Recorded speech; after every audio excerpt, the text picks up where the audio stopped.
Yo, yo, yo. Test, test, test. Test, test, test.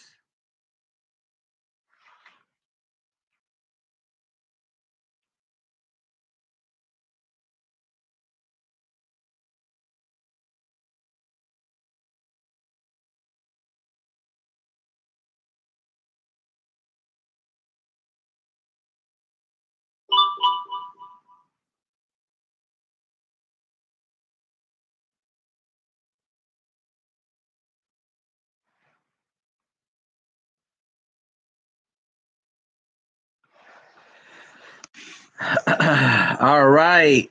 So, what is up, man? What is up indeed? The cold, the snow, and a greater thirst for adventure. If we know each other, logic, let me know because obviously I don't know a logic and I don't see a picture.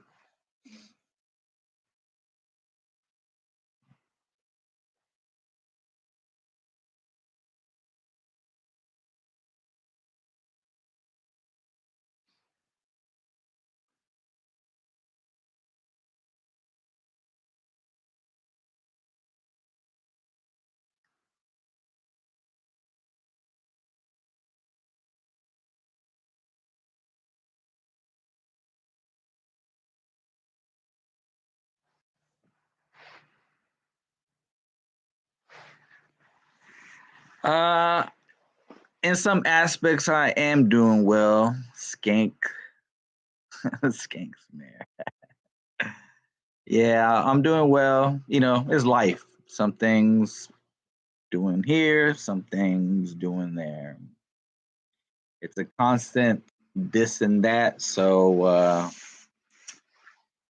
you know, it's a thing about balance.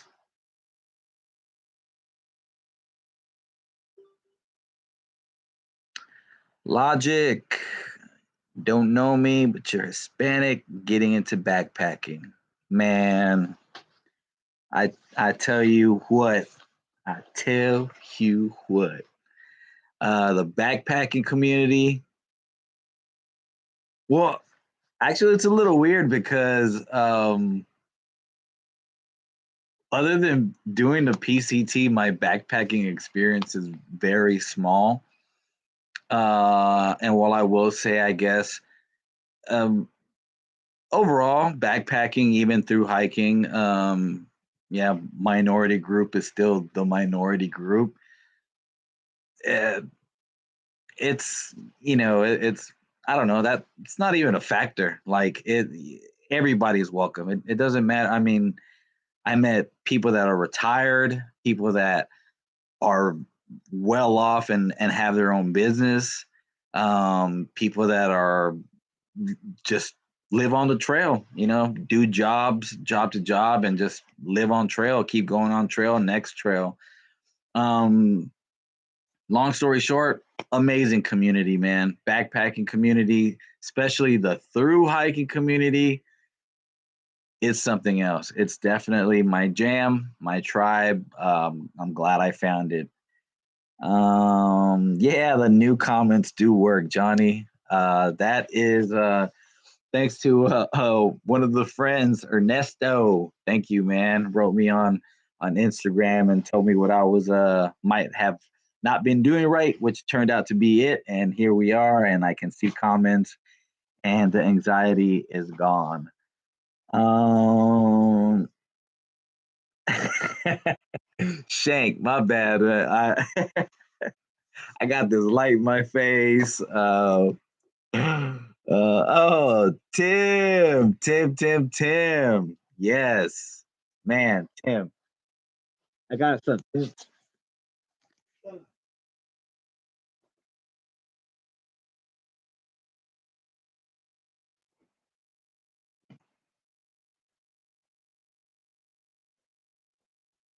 Oop, I still got it. Still got it. Don't put it much to use because I haven't really been out adventuring like I'd like to. Just day trip here and there. And like we talked, I'm still leery about the sheath kind of thing, but I love it. It is a very strong and sharp blade. Let's see. Ernesto Johnny Law. Oh, here we go. Okay, yeah, man. Hey, thank you. You definitely did it for me. Appreciate it. I know it was like 3 times, 4 times. I couldn't figure it out, and it turned out it was just that simple thing. But yeah, I am 52 minutes behind schedule, so I don't expect this to be a big class. And if it's just us six, then damn it, that's who was meant to be in this chat room. So yeah, shoot away. Any questions? Well, first of all, is anybody here hiking in doing a PCT 2023 or A through hike this year? Because yeah, I'm still itching.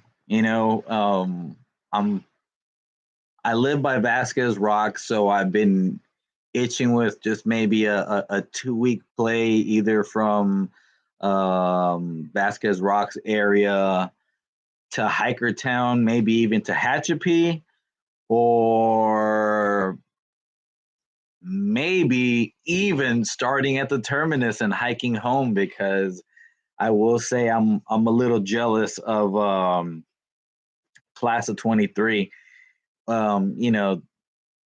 There were the big scares up in San Jacinto and Apache Peak, and rightfully so. Um, but yeah, it wasn't as snowy as I anticipated or what I was expecting. Again, our year was a fairly low, I would say.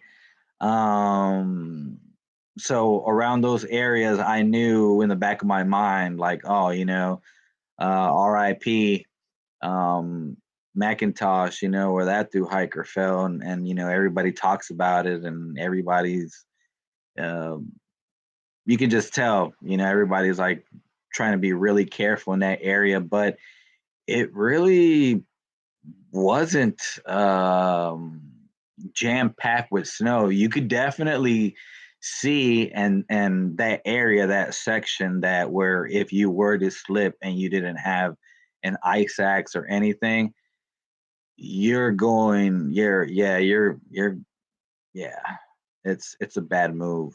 Um hey, SOS, congratulations on your high, keeping it real. Oh, well, look at that. SOS, shout out to your son for helping me out. We'll go question what worked for you. Thermals for low temps. Okay, so starting off with SOS, first question as far as the thermos and low temps and whatnot. I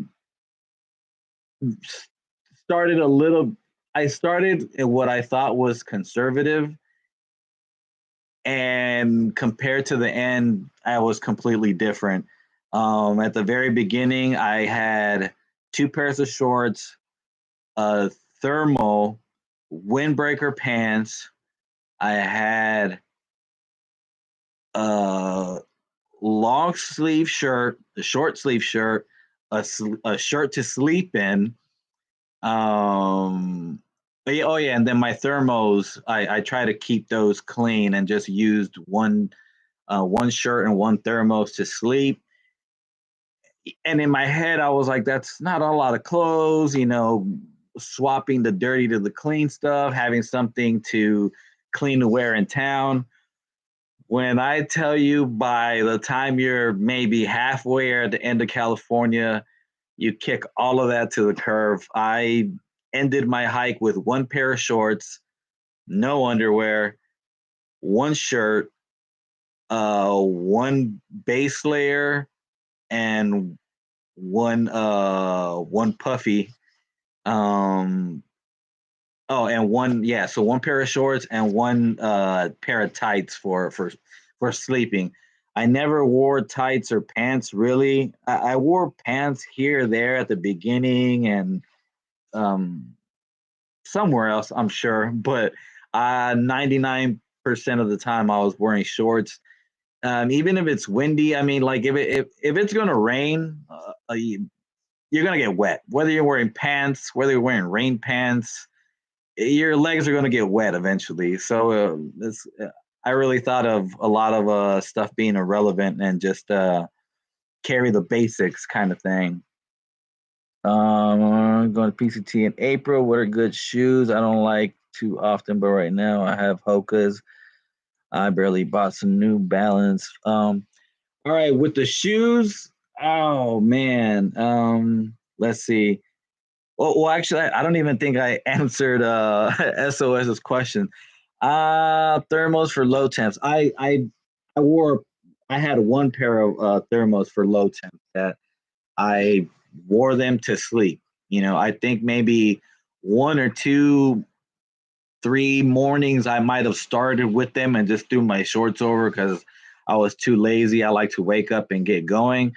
But for the most part, at least for me, I once if I'm stationary, I get cold. At night sleeping, I'm a cold sleeper. But once I get moving, I get hot really quick to where, parts in the Sierras, I was in shorts and a t-shirt. You don't think like, oh man, you think you're gonna be bundled up. So I would say SOS, don't overthink it. If it's that freaking cold, or if it starts raining or that snowy, you're gonna set up, your tent and get into whatever warm layer you got. And that's where I mostly bet on making sure I had my enlightened equipment, not sponsored, but it was 10-degree quilt. I'm a real cold sleeper, so that definitely did it for me. Johnny, as far as your adventure in April, man, you guys are in for a treat. There'll be plenty of snow for you guys to play in.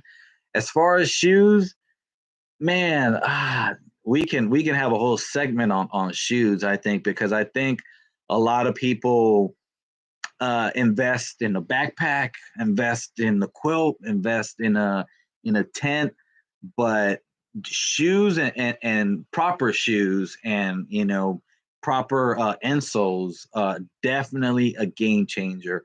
I wore Ultra, the Lone Peaks, like everybody and their mothers. I saw, you know, this person has them, that person has them.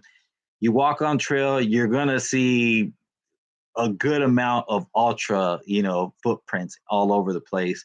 But as far as the Lone Peaks, that zero drop thing, I could still I have yet to find somebody on trail that can explain to me the zero drop and how they really felt that it just was a complete game changer in their hiking, whatever. The ultra, then the Olympuses, ultras, they have these Olympuses, like the fatter, cushier ones, which those were great as far as being more cushy than the zero drop. But quite frankly, once I got to Shasta and I finally found a store that has Hokas that are wide, that's the key issue. I don't know if you have, narrow feet or wide feet, but definitely after 500, 700, 900 miles of walking, your feet will widen out a bit. So you're gonna might want to start looking into wide shoes versus the basics, because Hokas were all over the place. Hoka wides, on the other hand, I kid you not, REI Burbank and I forget the name of the store, but the one little there's a shoe store place in Shasta, the only place that had Hoka's wide, which for me were a big changer with I forget what kind of insole I had. Where did I put those? Anyways, yeah, with those insoles and those Hoka wides, it was really a game changer. I will say though, I would invest in quite frankly, if you have specialty feet, like one is bigger than the other, your feet are just wide, I would just bite the bullet and buy three pairs of shoes that are right for you, that you like, that you might have been doing all your training in, and have just those ready and have somebody to send them to you, because um, they won't have them in your size. You'll spend a 0 day instead of relaxing and being off your feet, going from store to store, hoping that they have your size or whatever. So I think that's one little thing I would change. Maybe just have like four pairs of Hokas on deck, and just have them, have the money there. Hopefully, you have somebody that can just send them out to you, and that'll make your life a whole lot easier. But at the same time, I actually finished when I got to Seattle. I could not find a pair of Hokas that were wide, that were my comfort, and I was a bit anti ultras at that point, because I figure for that price, I mean they're all 150 and up.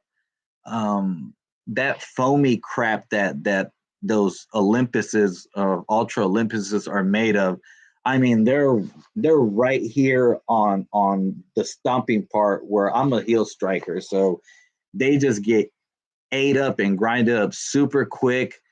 The material on the sides of those shoes are very delicate, and when I tell you, you're gonna kick, trip, branches, sticks, rocks beyond rocks, some, especially when your feet get tired. So um definitely would say stick to something that you've been trying on. I did the ultra, like I said, the Lone Peaks, for my training hikes, for all my local hikes, but we're talking about 5-10 miles.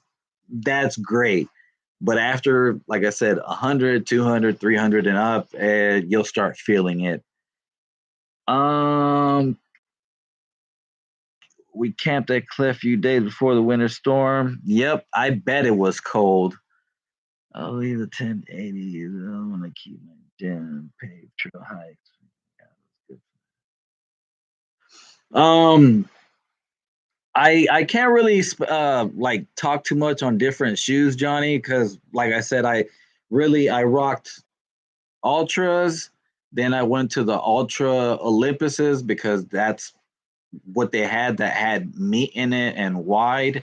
And then finally hopped over to Hoka's, which again, Hoka's, I think their greatest asset is also the greatest weakness, which is that really stuffy material that they use on the heels, that you don't, it helps not feel so much of the constant foot impact, but at the same time, it's a little bit more brittle, so it gets eaten up a whole lot quicker.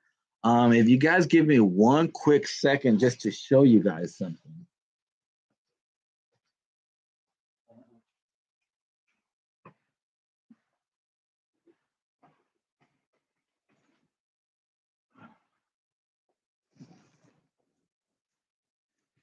Now, if we're talking, gear, whether it's maybe your backpack or your shoes, this is what's called liquid Kevlar.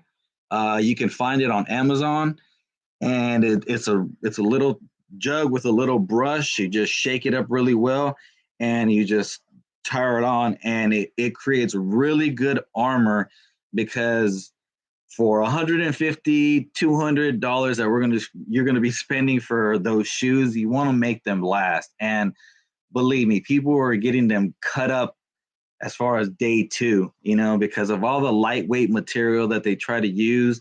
You're gonna Here in this section, you're gonna kick rocks, everything. Most likely, this area is usually the culprit that gets tore up. So, if you buy shoes in advance, I even did this with my. I started off with a Hyperlight backpack, and it's great, but the whole material of this, if you think about it being full of weight, and how many times you're going to throw it on the ground because you're tired, lean against a rock because you're tired, it's going to tear up quick. So That liquid Kevlar, you can find it on Amazon. And I put like just put 2 coats. It comes with a little brush. It comes with 2 coats, and it really helps sturdy this up. That I knew it wouldn't just get gashed up by, a lava rock or some sharp edge or branches or anything like that. So I would say if you're gonna invest into pricey stuff, invest a little bit more liquid Kevlar and do that up on your shoes. It unless you're a weight Nazi, which I'm not. I try to go as light as I could, but that's just because my back and my knees are beat. But yeah, I would honestly, it doesn't hurt. Whatever is going to add what, like 3 ounces, 2 ounces, whatever to your shoes or your pack. Well worth it because I definitely my first pair. I only did that to 2 pairs, and they definitely lasted way longer than any of my other ones that lasted on trail without it. Let's see. No PCT, but I usually do my day hikes, starting to do research on how to go extended hikes. Lots of snow and local SoCal trails right now. It seems daunting to plan a 1 to 2 day hikes. Logic. It may seem that way, um, but I don't know. Before doing something like a through hike, yeah, a lot of things seem daunting, but things are just hard until you do something harder. To me, the Sierras was like the boogeyman, the hardest thing. That was one of the hardest sections for me, especially I was on my own and I decided to do an 8 day push from Kennedy Meadows South all the way to Bishop, to the Bishop overpass. And that was, yeah, packing and prepping for 8 days. I mean, you don't know how much you're gonna take. You don't know if you're gonna get caught in a storm.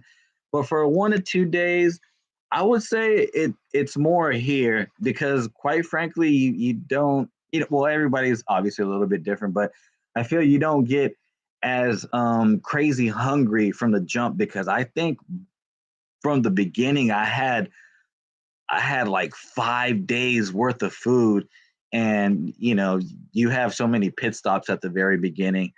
I would try to go with just a smaller, heavier calorie things. These crackers, I'm forgetting the name of them right now, but they're really small. They're like cinnamon little kind of cookies kind of thing, biscuits. I'm forgetting. God, and they're really good. I believe they had like 200 something calories and weighed next to nothing compared to a Snickers that'll weigh a little bit more, but'll have, I think, maybe like 150, 170 calories. So you do kind of math like that, what is going to give you the more bang for your buck? Like I know a lot of people like to do the ramen bombs, but if you read the calorie on the mashed potatoes it is very filling, but it doesn't have really much calories. I wouldn't really over stress on the food. I mean, again, depending on where you're planning on going, logic. If it's somewhere close, you know that hey, you messed up, you didn't pack enough food or something like that, you can always just you go home. You're not going to starve to death, like even we can go what a week or something like that without food. So just keep that in mind. um and again, pack what you need and always a little extra. I'm a little bit of a worry war. I always pack 1 to 2. I like to look at the weather where I'm getting myself into. If it looks like there's some possible rain coming in 3 to 4 days, yeah, I'm definitely gonna take maybe a day and a half worth of food and snacks, depending where I'm at. If I'm doing like a local hike here where 1 to 2 hours I'll be back home, then no big deal. But we're talking you're out there in the sticks on your own, then yeah, I always say favor in the side of caution. if you end up leaving earlier and you realize, wow, I overpacked food, hey, you could be a trail angel and maybe hand out snacks to somebody that's on their way up if they're short on food. But really, yeah, especially I wouldn't say I was the best nutritionist. I just ate when I ate, and I ate like a raccoon. I gambled on regaining a lot of my calorie stuff towards the end. I ate a lot of those peak refuel meals. Um, while I'm not sponsored by them yet, I gotta say between oh, they're backpackers pantry. They got good stuff too, but peak refuel hardly found a meal that let me down. They were all equally delicious, especially the beef stroganoff. Oh my God, like that is really good, surprisingly good for refrigerated food. It's a little bit pricier than the Mountain House, but if you compare to Mountain House, where it's like two servings, but it's like 21 grams of protein, and the Peak Refuels, they're like two servings too, but we're talking about like 30 to 40 grams of protein. So between that, I wouldn't stress it so much. You would just, especially a 1 or 2 day, you undershoot it or overshoot it. You know, you got plenty of wiggle room. And how I got started with my hiking. Hold on. Good. I really do like these gaviotas. Probably get same. Yeah, Johnny, the hokas are dope. I can't speak on the gaviotas, but whatever is working for you right now, run with it. Don't be surprised and don't be closed minded to swapping. Some people get into this like only ultras or only hokas. I guess they both have their pros and cons, and they're both for less same ish to me. I will just say hokas. I Once I got the lighter ones, I did feel more of a lighter walk. I definitely felt, I can go longer and not feel my feet as fatigued. But if you ask me what I finished the PCT in, I don't remember the name of the shoe, but they're Skechers. They're just some really meaty, beefy, grippy uh, Skechers, which they are heavy, but they definitely, I was not afraid. They were like 4x4 shoes, especially going through Lassen volcanic rock area where a lot of people's shoes get sliced up. I cruised through that like nothing. Um, and logic, let's see about my hiking evolution. Oh, well, let's see. Man, I gotta reach back into the memory bank for that. Well, I did some hiking in the military, but that was against my will, and usually not so favorable areas with beautiful views. But definitely after that, I had my local hikes around here, which sunsets were always great. But I think it's just like all of us, I'm sure everybody, we have our little local hike that we do that's around our house at maybe, a 1 mile, a two, three, and it's beautiful. But you do that so many times, eventually you want something maybe more challenging or something with a different vibe to it, a river or snow or a mountaintop or something.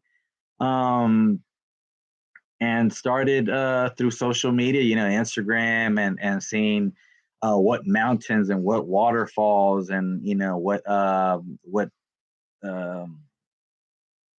popular little hike spots were around here.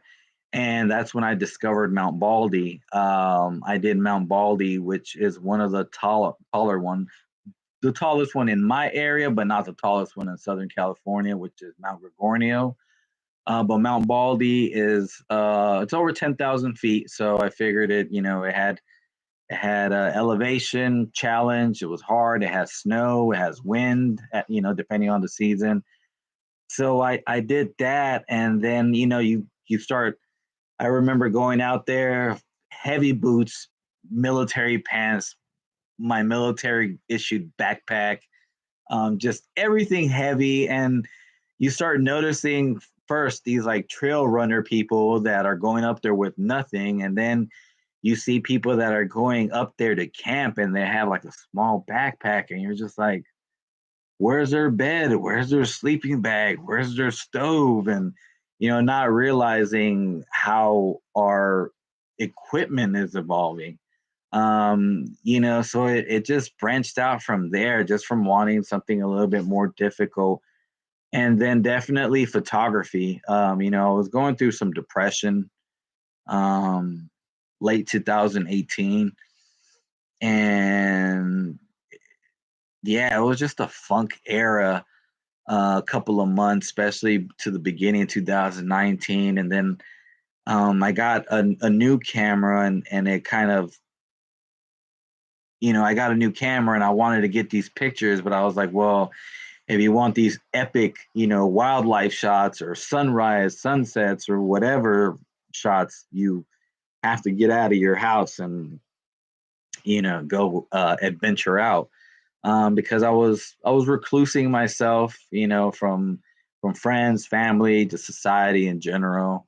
And while I am completely comfortable, I enjoy my time. I can be alone.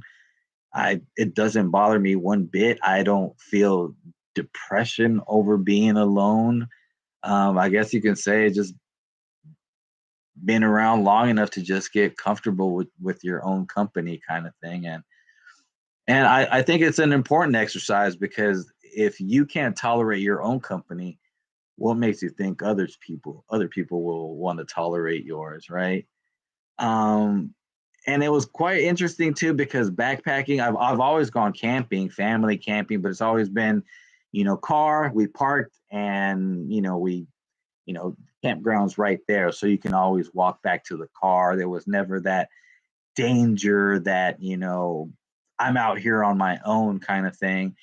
And Mount Baldy, I started doing an overnight. I would be like a little geek. I would get my backpack, and once I got my sleeping pad, I went up there to test it. When I got my quilt, I went up to the summit, and I slept up there to test it.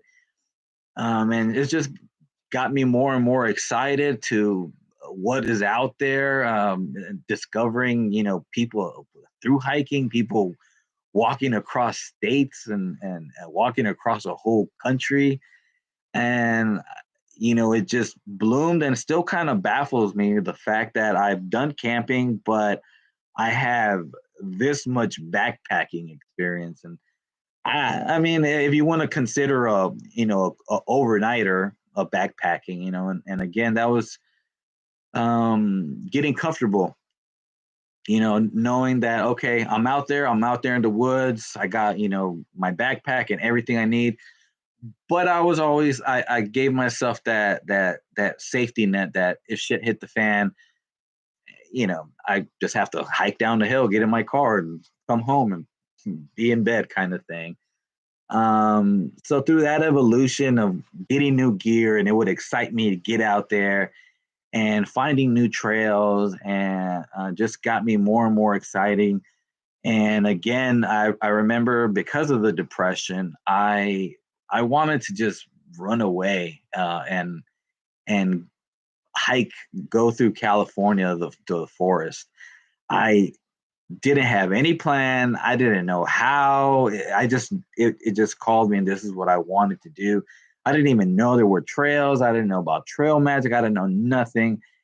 And I remember I was at this event, and I was just, telling my friends, like, yeah, I just want to get my camera and walk to the forest and get lost, like, just, explore that way. And I still can't remember who told me this, but I remember that voice. And it was just like, man, well, if you're gonna do all that, you might as well hike the PCT. And I was just like, the hell's the PCT? And I remember getting home, and looking up the, PCT, and then through hiking videos, and then lo and behold, Dixie pops up. So I was like, okay, well, she's talking about, I'm a woman, I've never done this, and I'm doing this for the first time on my own. And So I was like, okay, well, I was in the military, and I'm a guy, and this young lady can be brave on her own and do this, then shit, what's my excuse? And seeing her video, seeing all the other, greats, the Darwins, the IB Tat, you start falling in love, which I can talk about falling in love with the trail and romanticizing shit because it's beautiful, but you're gonna work for that beauty. There's no, easy little fire road that's gonna take you to the summit. You're gonna work for every beautiful thing you see out there. Um, let's see. I have a wide feed. Hokas I have right now are good. I really do like these Gaviotas. How did you feel coming back to life? What do you miss most from the trail? Oh my God, SOS. That is a great question. How did I feel coming back to life? I mean, to this life, right? I don't know if any of you have heard this saying, but it is the most truest cliche I feel. A through hike will ruin your life in the most beautiful way. Meaning, all I can think about is, okay, well, how what can I do to make money, get back out there? Well, okay, if I can't do the PCT, then what can I do? If I can't do the CDT this year, then what can I do to, I'm like just like a crackhead. Like what can I do? Fortunately, unfortunately, I don't know how many guys know, I didn't completely make it up to. Well, I mean, I did make it to Canada, but I'm still missing a great chunk of mileage from Shasta to the Highway 40 in Oregon. And then there was another like 60-mile stretch that I had missed in Oregon, because of the fires and whatnot. So this year I'm trying to figure, when obviously the good, beautiful temperature hits, I think I'm gonna bargain with myself, compromise with myself, and I have to complete this through hike. It's still incomplete technically. So when the time is right, I think I'm gonna try to time it to do from Shasta to get to Cascade Locks right on time for PCT days, because PCT days is the shit. Uh, the environment, the vibe, you're gonna it's like almost like a high school reunion, but way cooler. Because it's like you'll see people that you saw on day one and you never saw again. You saw in the Sierras and you never saw till you guys see each other again. So you play a lot of catch up, you meet new friends. Um, to me, it was mind blowing because I started March 6th. It was like that first wave of warriors that was out there. So March from March 1st, not too many people that went ahead of me. And when I tell you, get into Cascade Locks, and I didn't recognize like 99% of the people there. And then it just kind of baffled me because it's just like, when did all these people pass me? Like I had days, weeks, even months a head start on some of these people. And I still don't know when they caught me. I mean, I was king of zeros almost. Took a lot of injury days and Neros and all that stuff. So, there's that. But yeah, definitely is a bit of an adjustment getting back home. Um, the local hikes are cool, but just doesn't have that same high, I guess. You know, uh, and again, I think one of my turnoffs with hiking is even before starting, you park your car, and no matter where you go, whether it's 3 miles or 20 miles, you're day tripping, you're coming right back and you're getting on that car. So it sucks. in that aspect. I really think I'm brainstorming how whether maybe be a hiking tour guide for a company or something, some kind of backpacking tour guide. Because I mean, I don't care for expensive crap. Like I don't like name brandy Louis Vuitton. Well, says the guy with like $600 tent and $200 backpack, whatever these things cost. But like as far as like if you gave me a Beamer, I would sell that shit. Like I don't even need a Beamer. I need a car that runs. Unless it's a van.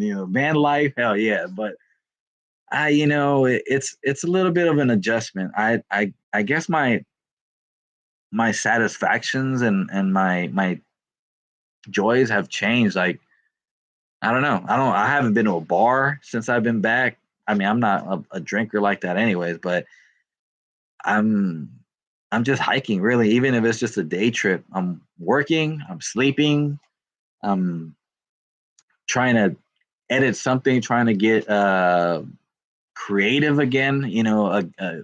As you see, I haven't really uploaded anything since since PCT because it's just kind of like nothing really matches up, in a way. I am working on my Honduras videos from my trip right now that I went. Although I will say it's not my best work. I think I was more focused on being present and being with family and being excited.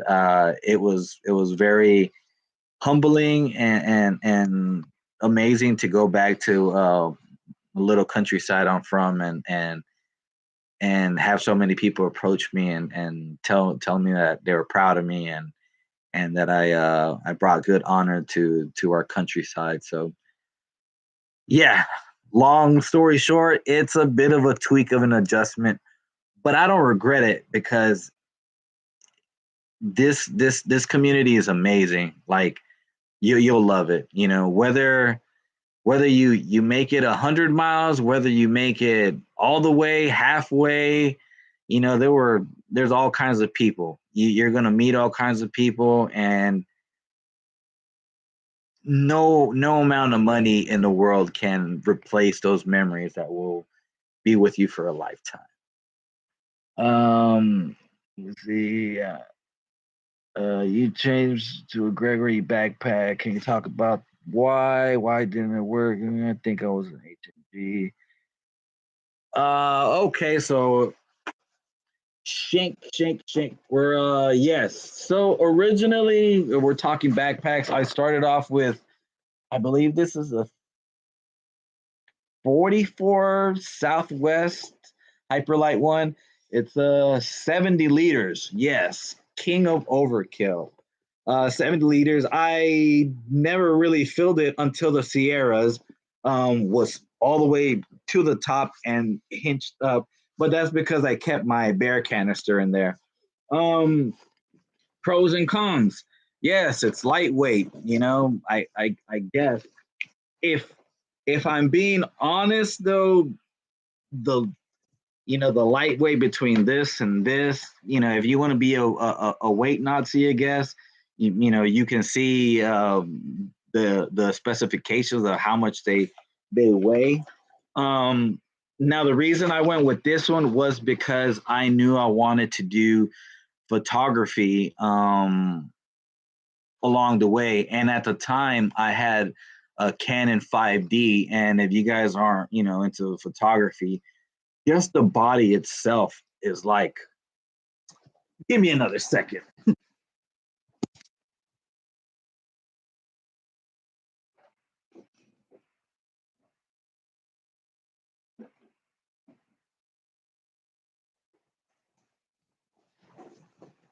Okay, so yes, we have the Canon 5D. This is the lens that I would have took 5D, and I thought by the time I got back home I would have hiker legs and it wouldn't that extra weight wouldn't be an issue. You carry, you're like, oh, this isn't bad. I'm a tough guy.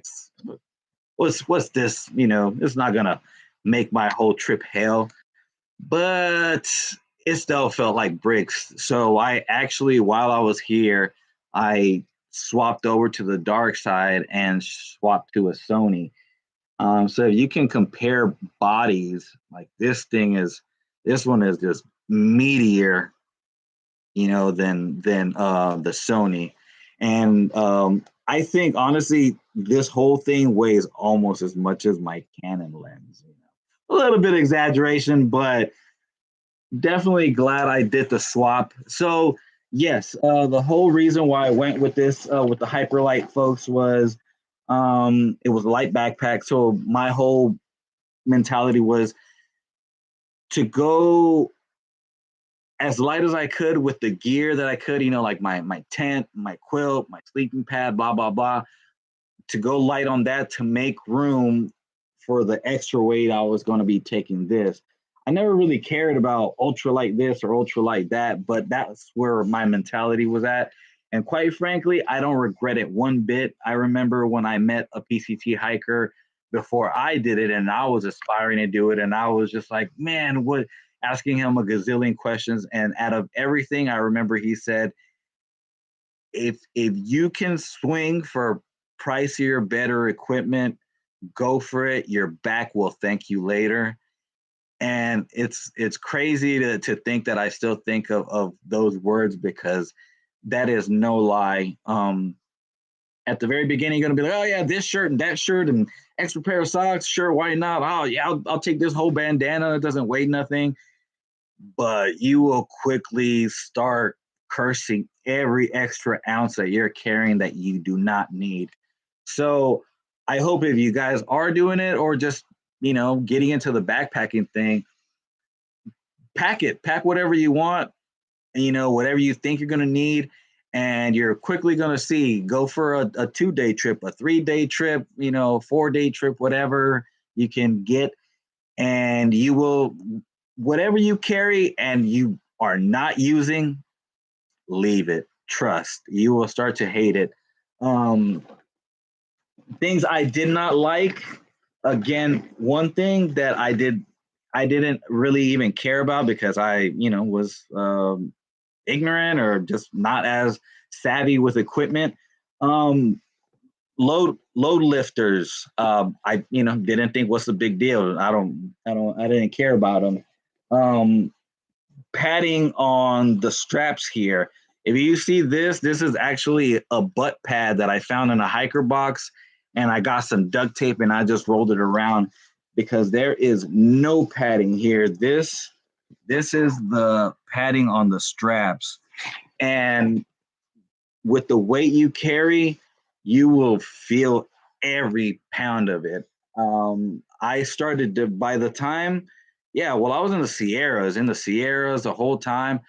I started getting a pain, especially right here, because the weight was really like digging in here. And I don't know what it was, but it was just right here that I was feeling like a tension, like it was just constantly digging. Maybe it was because I had my camera here, just maybe more weight to this side for my pack.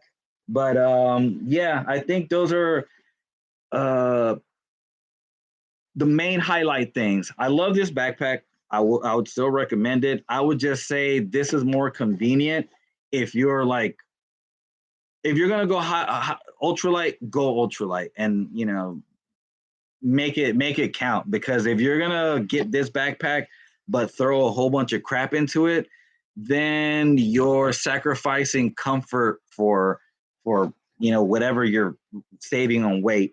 So again, quick little things I didn't like. Well, I kind of didn't like that this same, the bottom was made out of this, which I felt, thousands of miles of backpacking. You're gonna throw it on rocks. You're gonna throw it on the dirt. It would rip. Second thing I wasn't crazy about, after finding out these straps, I believe they sell attachments and stuff like that. But again, what's the point then of buying this backpack if you know later on you're gonna have to buy a shoulder padding attachment? You might as well just get a backpack with the padding to it. Um, what else did I like? Oh, the load levers or the load, yeah, the load levers. Um, at first I didn't have them. This was my first backpacking backpack, so you don't know what you're missing until you have it. I didn't have it, so I didn't know what I was missing. And then I think one of the annoying things of this backpack is there is one way in and one way out. So, meaning I would do my quilt at the very bottom, my sleeping system, my sleep pad, my food, yeah, my food, and my oh no, my clothes, and then the heavier stuff right in the middle, which was my food. Now, for example, my clothes is down here. We're hiking to Tehachapi. It's blowing. It's cold. It feels like razor blades going through your hand. But what? Now I have to stop in this cold, put my backpack off, dig all the way in there, take stuff out, get my clothes bag, get my gloves, put it all back in. You know what I mean? And it's and at points it was just like, I'd rather just fucking freeze than to stop and have to do all that. And yeah, it was just something really annoying. So those were four big things that I guess I'm not crazy about this backpack. Still a great backpack. I still use it. But reason I went with Gregory was because, well, it's a longer story, and I don't want to blab into that one. But I met this amazing guy named Andy who actually does the Hiker podcast. So check him out. I'll definitely check him out. He has a whole bunch of cool guests on his show. He hasn't called me yet, but but he's super cool. Long story short, that man gave us a ride from Medford to Oregon when we were going to try to do the Oregon Coast Trail because of the fires. That was a 2.5 hour ride to five strangers he never met before, and actually, no, it's four of us at that point still. Yeah, four of us. And I didn't know his story. He just turned out to be a saint, wouldn't take a dollar for gas. Met him in PCT days. He's partnered with Gregory.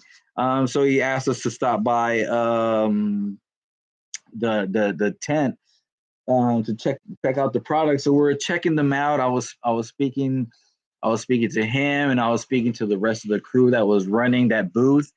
And I was just kind of just in conversation complaining, like, oh yeah, like my shoulder. Like at that point, I was really feeling a pain here. And out of the blue, Andy just said, "Hey, can we hook him up with a bag?" And I was, my eyes went like, "Bing!" Like, if you guys hook me up with a bag today, I will send my Hyperlight home right now. And sure enough, they asked me like, what do I usually do? What do I carry? What weight do I carry? And they hooked me up with this. Oh man, I'm missing the brain. But this pack right here, awesome. That's when I learned the value of load lifters right here. These things, if you have them, you already know.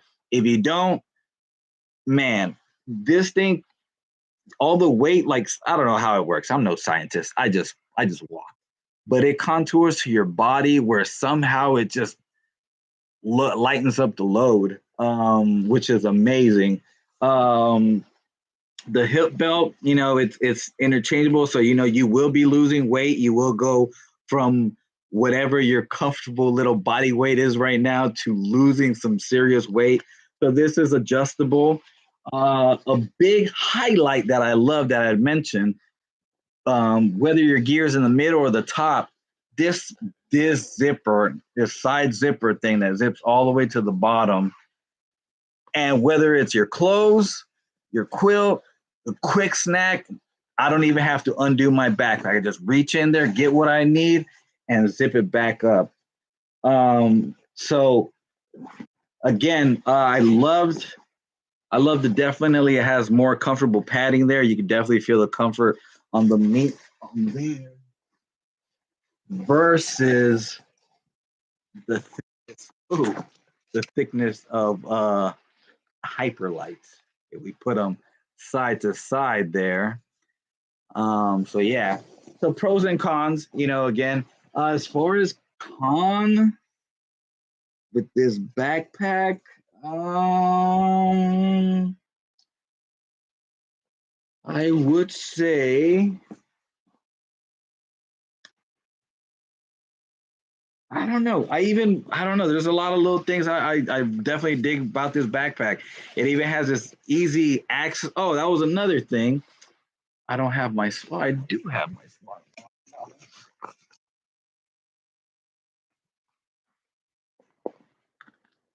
Uh, so I, I am not the most flexible. So if you're walking, it's a little bit of a challenge to try to slip your water bottle back in here while you're walking.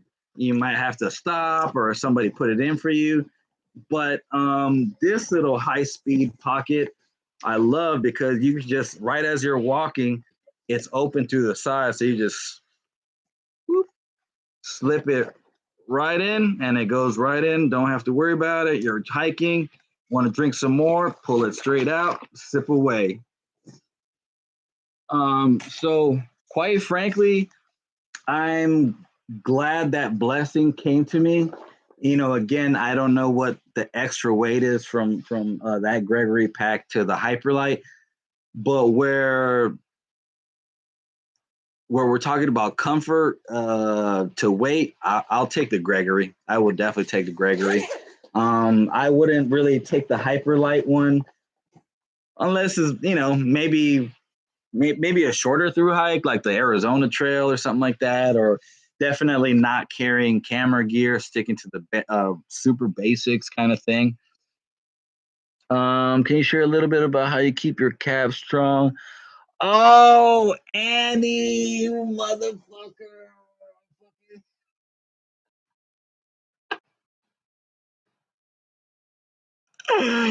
Okay, yes, like my good friend Annie mentioned, yes, fitness is very important. You want to make sure your calves are strong as steel.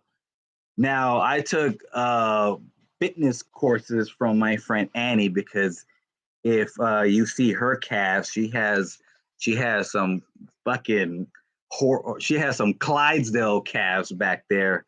But fitness is very important. But I would be willing to say flexibility and mobility is more important than strength.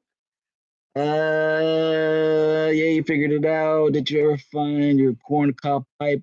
I looked for it around the campsite out of Horseshoe Meadow. Yeah, nah, Dusty, that corn cob pipe is up in the mountains. No, I'm sure somebody found it by now. That was a very cool piece. Kind of wish you wouldn't have brought it up.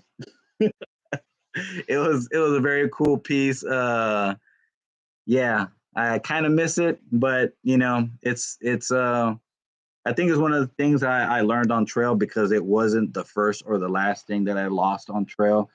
So I definitely think one of the things I learned is to not get so attached to objects. I guess things come and go. Um, hey, sorry, Dalton, we have another through hike. Thanks for the memories, Pete. Pete, let's see. Yeah, definitely another through hike.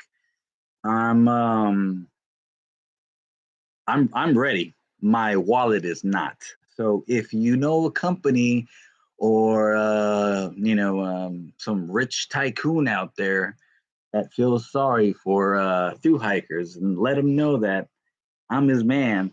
I'm I'm itching. I'm so ready. I'm so down. Even if by a .0000001 something happened and someone said, yeah, we're willing to sponsor you, but you need to leave like tomorrow. I'm gone, kind of thing. But yeah, I chalked it up. I compromised with myself, and I'm thinking I'm at least try to get finish off the miles that I didn't complete this last year for the PCT, and just grind my ass off because yeah, next year it's going down. Next year, I'll suck it up this year because I said I'm just gonna work away, save up everything I can, leave my bills paid for, so I can, just like this last PCT, it's very comforting knowing that I can go and I'm not late on my bills, my rent, my phone, my car, everything was okay. So yeah, I think it's just whatever adventures I can squeeze out this year, little mini adventures, but CDT next year for sure. SC account, Triple Crown in the future. Fuck yeah. They say it's either one or all three, and I kind of, well, quite frankly, when I realized that there was not just the PCT and not just the CDT and the AT and the Florida Trail and the eight and all every damn trail that there is now. What you call it? I wanted to do the CDT originally, but with it being the longest, with it having more animals that will chew on you for a snack, it kind of scared me. So I thought, you know what? PCT is perfect. Shit hits the fan. I can get a Greyhound bus and put my tail between my legs and come back home, kind of thing. So I consider this PCT like my training wheels kind of thing. And by no means do I consider myself a pro. There's always something to learn, which what I love and what I'm after. There's more knowledgeable people, and even if they're not more knowledgeable than you, they somebody always knows something that you don't know. So yeah, definitely CDT is the next one if I have it my way, and finish off that Triple Crown with the AT, because with it being the shorter one, I think by that point, um, I'll be so not be so veteran, but I'll be a lot more comfortable that I can definitely you know just take my time and enjoying that one and not have that like rush anxiety. You're gonna have people day one, doing 15 or well no, I did 15 miles. You're gonna have people day one doing 20 miles, 25 miles, and yeah, you could do well, there's a small amount of people that can do 30 miles daily, I'm sure.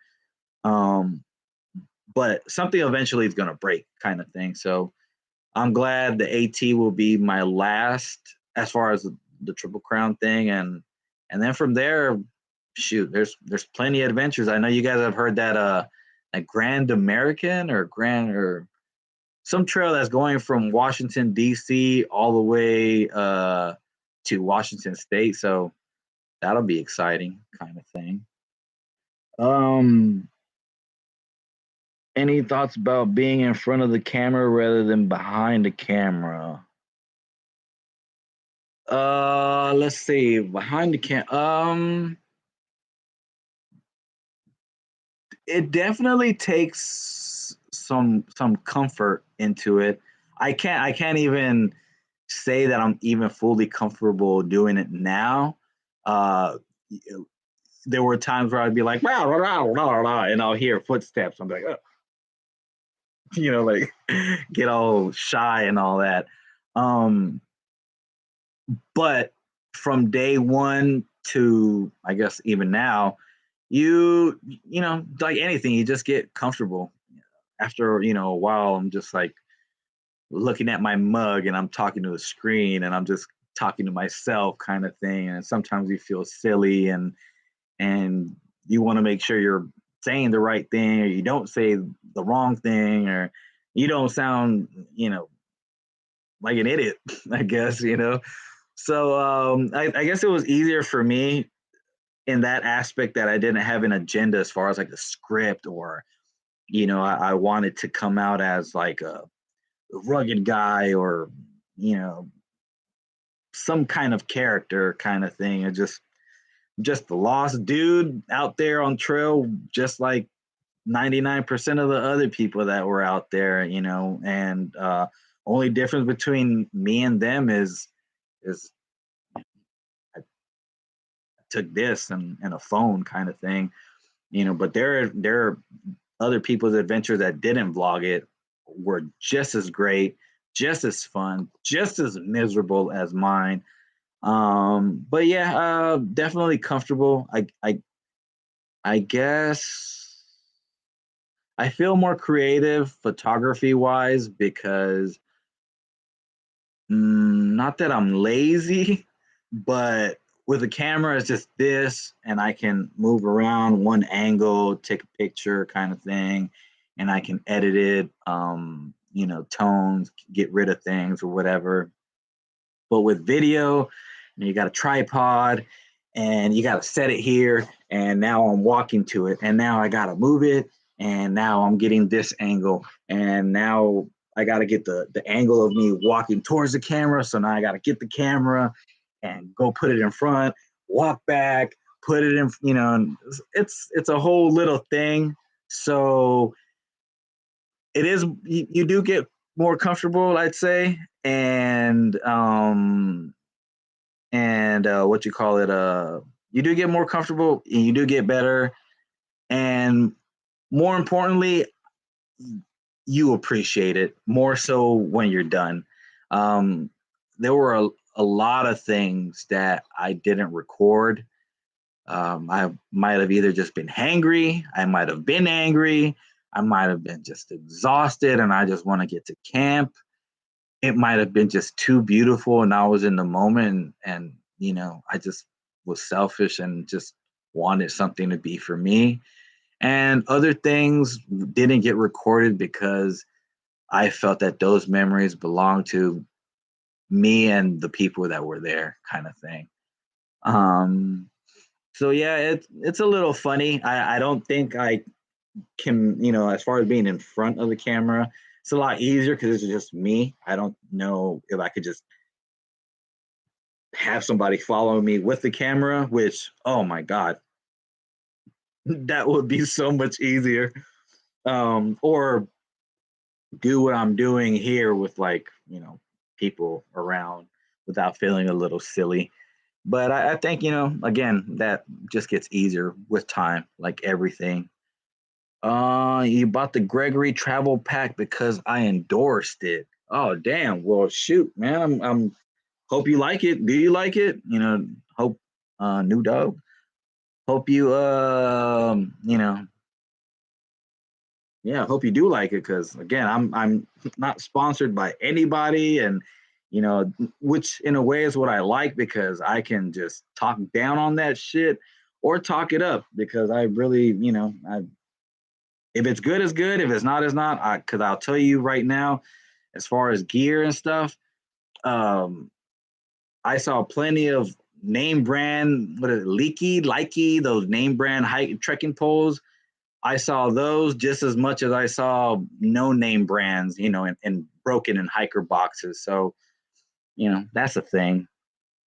Um, it's all good, Dusty. Nah, it's remind you of the corn cob pipe. Nah, just brought back some good memories. How long did you have to save up money for the PCT, and what did you do for a job? Um, well, I saved since 2018, and I think that's just, I saved to 2018 because 2019 I still wasn't fine. I wanted to leave everything paid for, my rent, anything for my car note, my cell phone, things of that nature. So I wanted to make sure I had enough money. So obviously 2019 wasn't enough for that.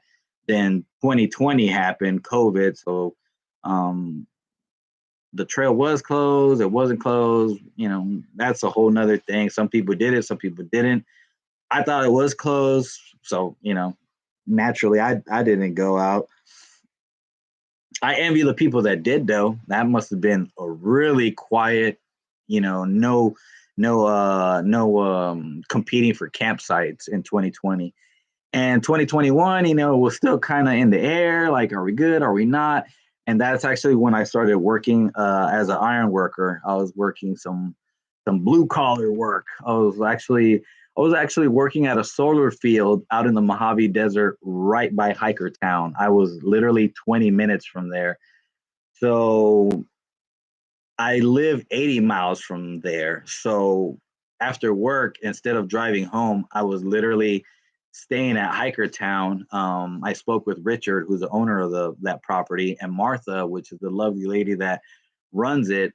And I spoke to them, and they were gracious enough to let me stay there because they usually reserve staying there for hikers only. It's not like a Airbnb or anything like that. But I told them I was aspiring to, and they let me stay there, and that was awesome. Um, so yeah, I was grinding away. What jobs I did? I did moving jobs. I did demo jobs. I did cross country moving jobs where I was driving a big 25-foot Penske truck. Experience zero. Painting jobs. I did house cleaning. I was cleaning up some friends' houses. What else did I do? My photography. Um, man, I'm sure there were others, but I'm not. Oh, and selling some stuff online, camping gear and stuff like that, flipping things. So yeah, I was doing everything and anything under the sun. I had no social life. I wasn't going out. I wasn't going on dates because that cost money, and I was so engulfed into this PCT idea that everything, my money, my time, my passion, everything was going towards this dream. A dream like the PCT hadn't lit a soul in my fire. I haven't had a fire lit in me in so long until um, PCT came into my focus, and it just gave me something to aim at, and was beautiful because it kept me focused and away from distractions and stuff like that. But I mean, I think my homie VIP shit. Uh, I think a month he was ready to go. Our other homie Lockie, our Australian friend, I think within a week. So everybody has different backgrounds, and maybe they already had money saved or came from a good job, whatever. So yeah, you see everything and anything. Some days, some weeks, some months, some years. So and it also comes to uh, how much of a financially comfortable hike you want to have. Meaning, I think you can do it $6,000 to $8,000, maybe even less. I met a few people on trail that swore that they were doing it on $0, that they were from the kindness of strangers, repacking from hiker boxes, um, using paper maps, but they weren't spending money, kind of thing. So if you're the kind of person that can just eat ramen noodles, you don't think you'll take any zeros, and even if you take a zero, you're not going to sleep in a hotel. Sure, you keep lying to yourself, and yeah, you might be able to do it in 6 grand, maybe even less. But I wanted to. I wasn't overindulging on anything, but you got to take for account that you're going to lose gear. I lost my trekking poles in somewhere in Oregon, so I had to buy new trekking poles. Things break, you're gonna have to replace that. Um, your I had care packages that didn't arrive on time. Kennedy Meadows South, my care package never arrived, so I had all my snow gear, food, and everything. So I had to rebuy 8 days worth of food, And my mom was actually my biggest angel and drove all the way up there to drop off my ice axe and micro spikes kind of thing. Um, let's see. So yeah, it's just I also knew that taking account for fires, hotel stays, unexpected weather. So you're gonna have to stay at a hostel for an extra day. I twisted my ankle in Big Bear. I stayed at a hostel for 5 days. My Achilles felt like shit by Wrightwood. We stayed there 4 or 5 days there too. By which Wrightwood is a small mountain town, really cozy, but that little hotel we were staying at was 200 a night, I want to say.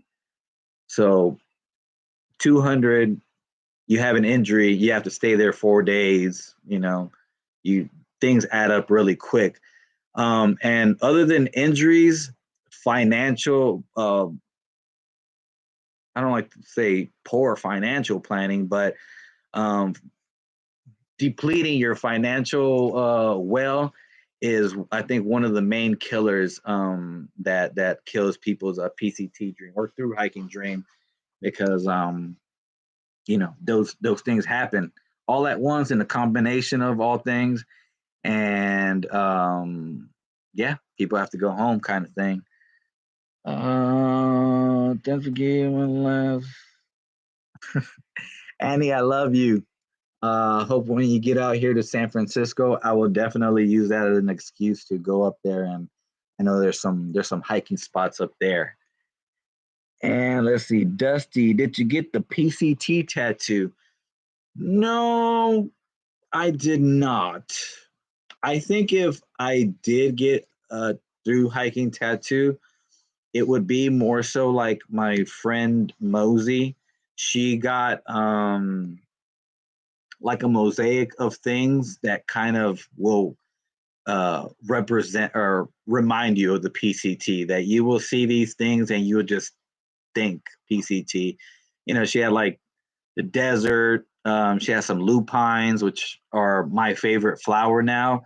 Once I got to, I think it was Tehachapi, I was engulfed with that aroma. I did not know what it was.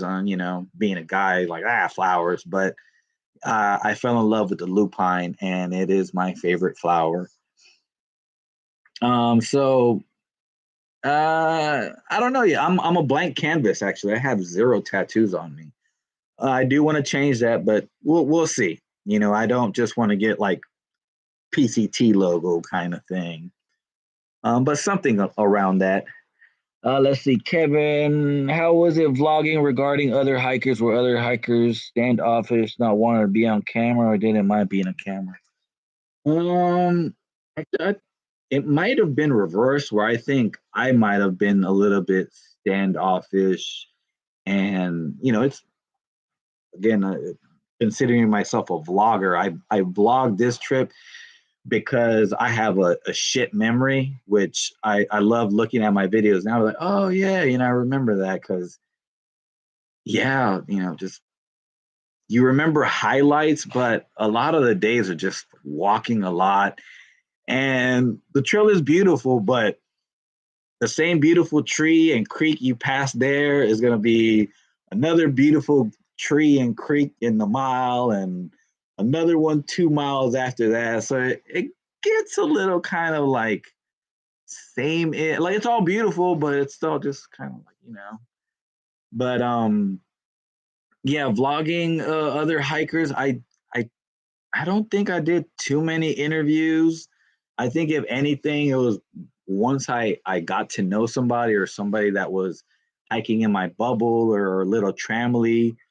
But I didn't really, like, hey hiker, what's your name? And tell me what you think. I wish I was as outgoing as that. I'm a little bit more reserved until I know somebody. Like when I was hiking with VIP, see, he has like magnetic energy, like just boom, any hiker starts chopping it up and having a conversation, and me, I'm just like, hi, just feel awkward kind of thing. But once I'm like, okay, I could see I could see how me I can be. Then the goofball in me just comes out, and it's kind of hard for me to shut up, kind of thing. Pete, do I keep in touch with VIP? No, actually, I don't. Not as much as I should, considering he lives in Southern California. But I know he's always working, and I don't know what his situation is. I know he was going to the military, and that should probably be soon. So I should probably see him. But either way, I'll probably be at his boot camp graduation. Like that's a homie right there. No, we definitely, uh, man, we ran some good miles. It was a good adventure kind of thing, and I'm sure it's not going to be the last. Whether while he's in or when he gets out, of the military kind of thing. Shank, have I rewatched your PCT videos? I just viewed the first one on Trail again, and I was struck by your comment that your face hurt from smiling so much. Oh man, yeah, Shank, man. I have watched a few, like the first few ones, just to kind of recap that nostalgia of just the newness of it all. Hiking and backpacking and vlogging kind of thing. Yeah, I remember that exactly. Saying that that my face hurt so much from smiling. Your face hurts later on, but that's probably just because you're just tired or the sun is baking your face. But at the very beginning, yeah, everything is just making you smile because I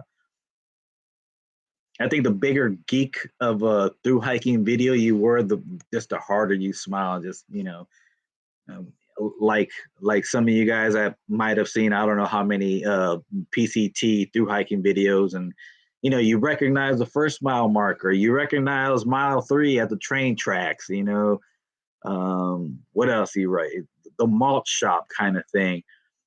So uh, seeing the Southern Terminus, how many times did I see that damn Southern Terminus and think like, damn, one day, one day, one day, and then that day comes and you see it as you're driving up to it, and then you get out the car and it's getting taller and you touch it and you're like, holy crap, this is real, this is getting real. Um, so so yeah, I just watched the very first few ones. I'm watching. I've watched a few other people that have done it that did it last year, hoping I would see somebody I recognize, and I can't say I have yet. Seen videos kind of thing, but I see them because it's very interesting. Because at the very beginning, I think one of the things that kind of discouraged me from wanting to even vlog was the PCT. It's been vlogged once, twice, three times. Like it's, you know, beating a dead horse kind of thing. So I thought, really, what's the point? Other than, like I said, it was mostly for my memory and to share with family. Because, yeah, I really have a crappy memory.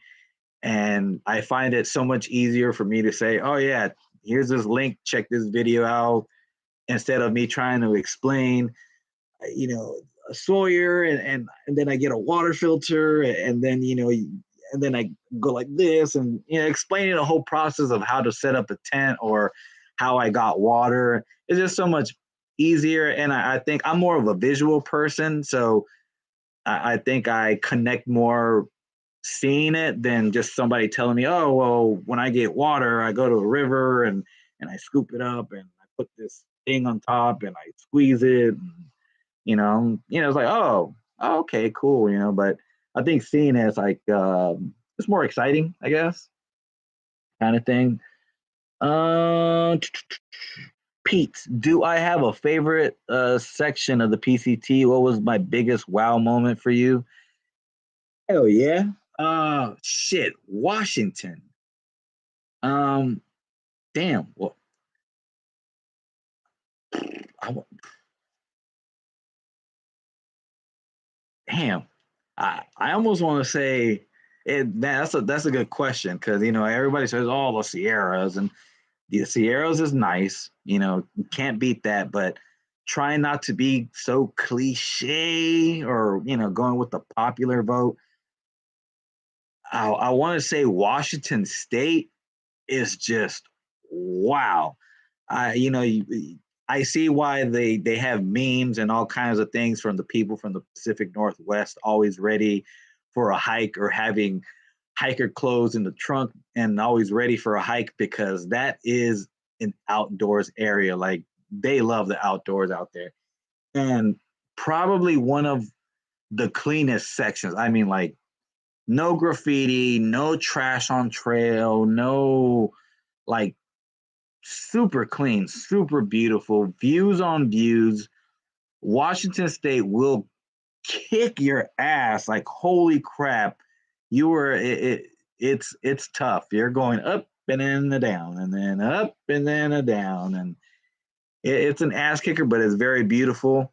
A close second, I would say Oregon, especially northern Oregon, like Cascade Locks, Tunnel Falls. Just that little section alone from Timberline Lodge to Cascade Locks, you're going to see so many cool waterfalls.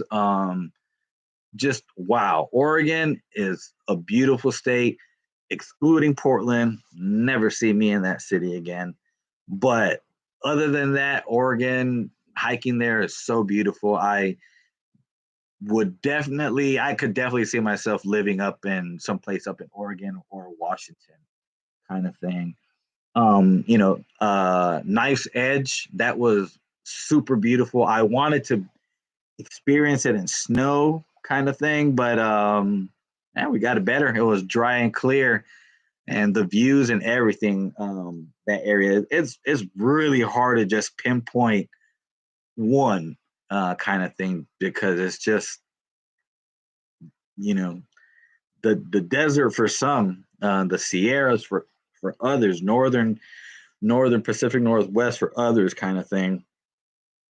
But you can't go wrong. That's one thing that you will even in the section, the Northern California, the post Sierra blues or the California blues or whatever.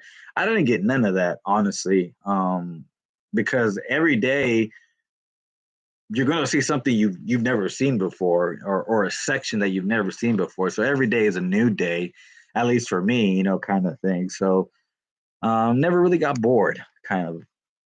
Let's see, Keith, ADF, really enjoyed following you from the start to finish. Did you ever waver from your why I'm hiking the PCT? Ooh, that's a good one too, Keith. Well, first of all, thanks for being a day one and supporting me from the jump.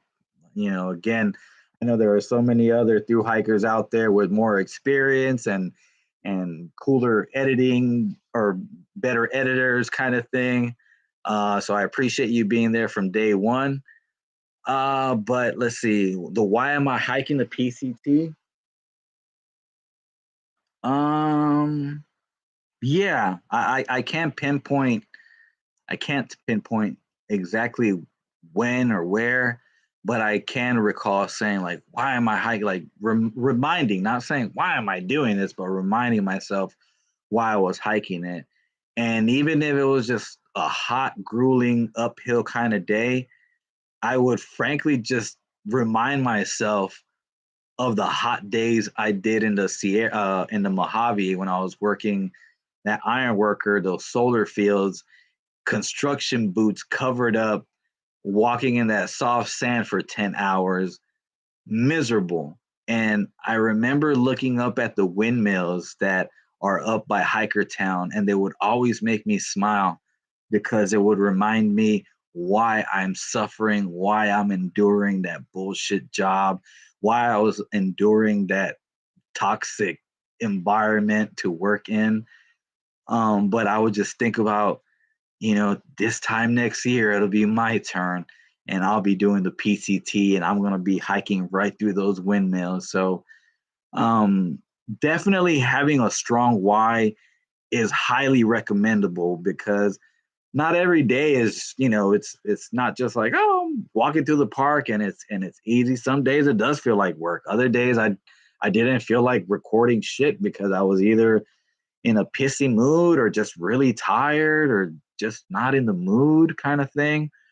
um but I never had I'm miserable, this is boring, I'm going, I want to go home kind of thing.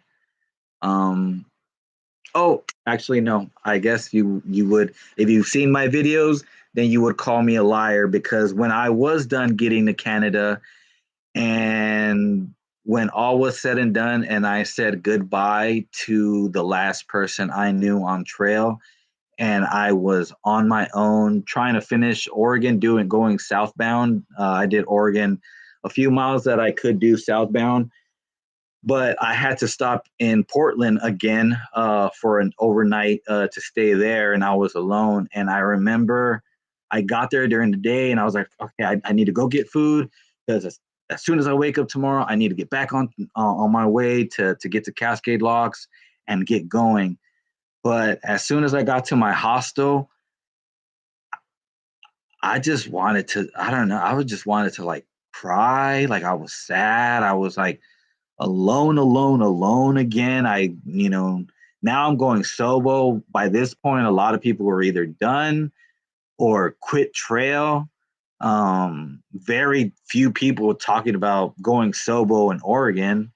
So at that point, I remember I was really on the fence. Like, I can get a Greyhound right now and for 7 o'clock tomorrow and just be on my way and fuck it kind of thing. So that was the one time I was just kind of like yeah, kind of just felt over it and kind of ready to go home. But again, thinking back to all the through hiking videos and all the cliches, never quit on a bad day. And that was definitely just a bad day. It was just a day of just transportation, go, go, go. I went from the Lions Den in Washington to Mount Vernon to a bus in Seattle to another bus down to Portland, Oregon. I was tired and just not in a mood. I remember I was kind of just, yeah, I was just really in a funky ass mood. But I told myself I was going to, nudge myself, at least start. And I knew it was a very short, like 3 days to get to Timberline Lodge. So I told myself, all right, I'm going to give myself 3 days. If I'm still not feeling it, I'm over it, then I'll go home then. And lo and behold, once I got back on trail, I was walking, I was officially back on the PCT, and I got to camp. I was fine again, So it's definitely true not quitting on a bad day, because you just think like, oh man, this sucks or whatever right now. But just like that, things change. And lo and behold, day three, I ran into grandma again, which I wasn't expecting to see. So I actually finished off my hike with her until I think she was gonna keep going, and I stopped at mile 40. So let's see. While I'm on the PCT, did you ever have that moments that you were like ready to quit? And if so, what did you think? Oh, no, no, no. I can definitely say that. Um, what I did tell myself when I was struggling, I wouldn't say like, oh, every day I was killing it. I never thought, oh, fuck this is too hard, or this is too cold, or this is too hot, or this is too much of an uphill. Like I never thought about quitting because one thing I remembered is that great things don't feel great while you're doing them. And I have quit a lot of things in my life. I have half-assed some things, and I haven't even started other things that I thought were going to be great ideas. So they died before they were even born. A short little story. I was trying out for the Navy SEALs, and we were doing surf torture. It's where we lock arms, walk into the ocean where the waves crash, and lay down and just let the waves stomp on you. And San Diego water is pretty cold. Um, I don't know how long I endured during that specific training. Well, I mean, I was there for a few weeks, but this specific day, I think I was already, you know, lost of sleep, tired, everything, and I said I quit. Like that thing in your head, like this is cold, I can't do this. Stop, quit. This sucks. Let's stop. Why are we doing this? That that little thing, and I quit. And my friends tried, no, come back, come back, and they gave me another shot. And I remember, and I went. I laid down, and that voice started again, and I quit, and I still quit again, and I carried that chip for many years because in my heart, that's what I thought I wanted to be. I wanted that lifestyle. And I carried this like, am I a quitter? Is that the kind of person I am? I really wanted that and I quit. So am I just a quitter anytime something is not convenient? Um, but like I said, I wanted the PCT grew with the passion grew, with every week, every video I saw kind of thing. And I would remind myself even on a hard day that even if I went home today, like even if I quit, went home today, laid on my comfortable warm bed, took a warm shower, the following day, as soon as I woke up, I would be regretting it and I would be wishing I was on trail. And it's true. A lot of people that quit because of the fires at the beginning, because they various reasons. Maybe I don't know. For whatever reasons that they quit during the fires, a lot of people quit in different little sections. But I remember some people getting to Leavenworth, and that was it. There was even like a little makeshift northern terminus, and people took pictures with it. I took a picture there, and some people were saying like, "Oh yeah, this is it. This is it." They're saying their goodbyes, and I'd be damned if I made it that far just to call it quits right there, because you sacrifice money, time away from your family, away from your kids, away from your partner, away from work. You got to make it count. You want to make it count, and I knew that no matter how sucky a day might have been, I knew I was going to regret it later. And like I said, the people that have called it quits at that point, I remember them like, I remember a few messages like, oh man, I wish I was still on trail. I wish I was still on trail. I would see far out, I would see Facebook from the Facebook class groups. I wish I was still on trail. I wish I was still on trail. And I did not want that to be me. I knew, yeah, I just knew. I knew that before I even started that. I knew I didn't, I wouldn't risk my life on trail, but it would be somewhere near close to death that it would take for me to get out of trail and come back with my tail between my legs just because I've quit so much and I've knew so much. I've spoke so much about this and I just couldn't. I owed it to myself, not to quit on this one kind of thing. And I think, like I said, I think a good portion that people quit and find it hard because it is hard. It gets very hard. Like especially the further you get from those resupplies where or all that trail magic and stuff, it gets hard. And I still firmly think a lot of people um, romanticize the trail because you know they see the Instagram pictures, they see the YouTube videos, and yeah, they're beautiful. The music and the transition and the editing and the angles and all that. It's like top notch kind of thing, but they leave out like that wave of mosquitoes that was gnawing at you all day, or the numbing cold from up in the Sierras, or little things like that.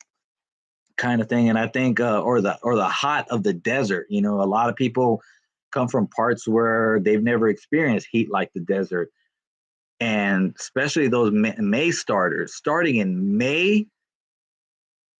Nuh-uh, forget that. Like if I had my ticket, if I had my PCT, you know, please don't report me. But if I had my permit and my permit said May 1st to May 31st, I don't care. I'm starting March. You know, I think March is the new April. My logic is, and granted, March was not my choice. It was what was left.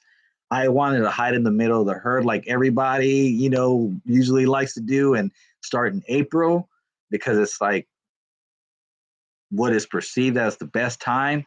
But the way I see it is if you're hurt or the weather sucks or you feel like taking in a beautiful view, you can always start early and take a day off. But if you start May, like you're on go mode from day one, kind of thing. And if you're on go mode from day one, like something is bound to break. Something's gonna give. Ankle, knee, a back, or something. So let me see. Most challenging, hottest day, windiest day, rainy, coldest, day with most mosquitoes. Oh my God. Wow. It's funny how out of all the things I can pinpoint exactly where those felt. I can say a hot day definitely felt when we left Julian or well, we had gotten to Julian, but we got back on trail from some memorial and we were hiking to the under the 10 freeway kind of thing. That's a pretty popular spot by Julian. That little section was warm and we're still brand new to through hiking, so that was as hot as it got. There were other sections in Northern California that it was already July and it was starting to cook.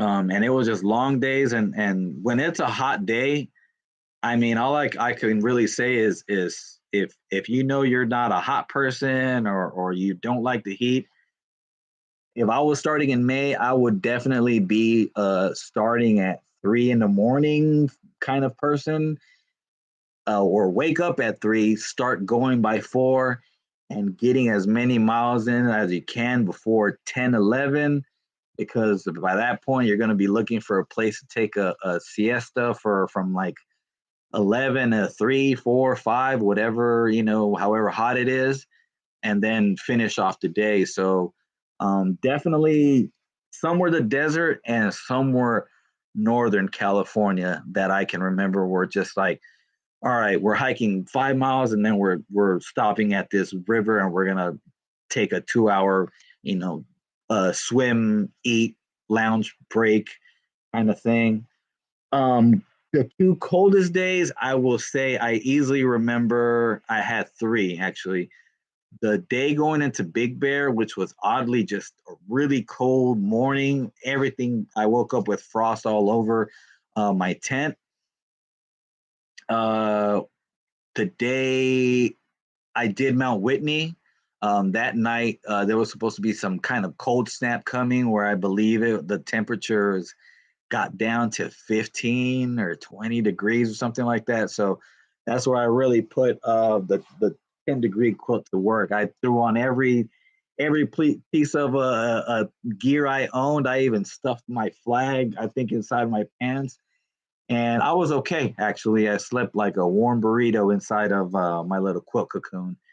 And there was one night in or one morning in Washington, actually, that was like really just cold. Like just really, yeah, just really cold.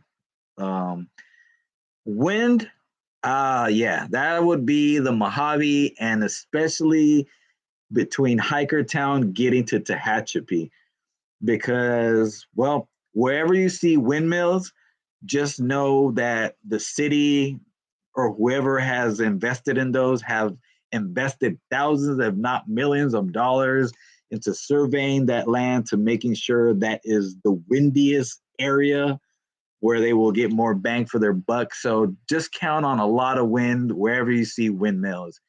And definitely Tehachapi lived up to the hype. I remember I was walking and it would just toss me like I was just drunk swerving from side to side. Gusts would just come and knock you around. Oh, and another windy day was when we were coming down towards El Cajon, the 15 freeway. Excited to get to that McDonald's. I remember that was a really windy day. VIP and I were running downhill actually.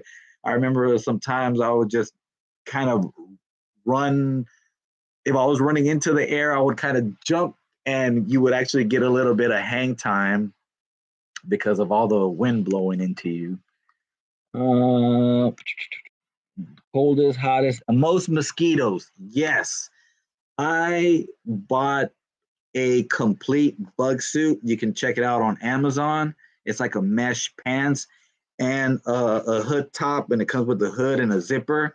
I remember VIP trying to clown me, calling me a beekeeper when he first saw me, but ended up getting one himself because I bought that and I had it with the mentality of getting it sent to Oregon because that's where I always heard the hype of mosquitoes. But I felt it as soon, I mean, literally as soon as entering Kings Canyon. As soon as you're in the Sierras and you enter Kings Canyon, oh my God. Yeah. It like you get there, you stop for a breather, you stop for water, you stop for lunch, you stop to set up your tent. Like it's all day. It is. Oh my God, I'm getting like irritated right now. That was probably.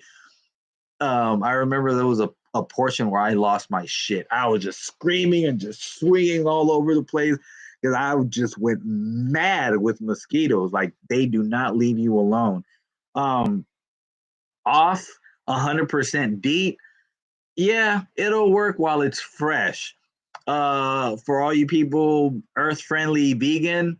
Uh, I forget the brand, but I don't know how many times I saw this like vegan, eco, friendly brand kind of thing. Man, the mosquitoes are just laughing at you for wasting your money. You'll see hiker boxes full of that crap because it won't work. I would honestly say mosquito suit, bug repellent, 100% DEET or as high DEET as you can get, and do what VIP did and got an electric bug zapper because yes, yeah, that was probably my least favorite part. Not the heat, not the river crossings, not the animals, not the long water carries. Fucking mosquitoes. Oh God. But yeah, that bug suit is clutch. I loved it. They're all over the place and they can't even get you.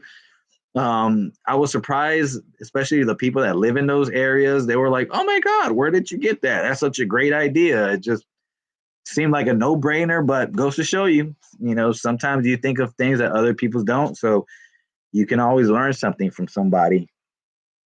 Maureen, thanks for the shout out for the Washington State. Yes, we are neat, pristine up here, and hope you keep it that way.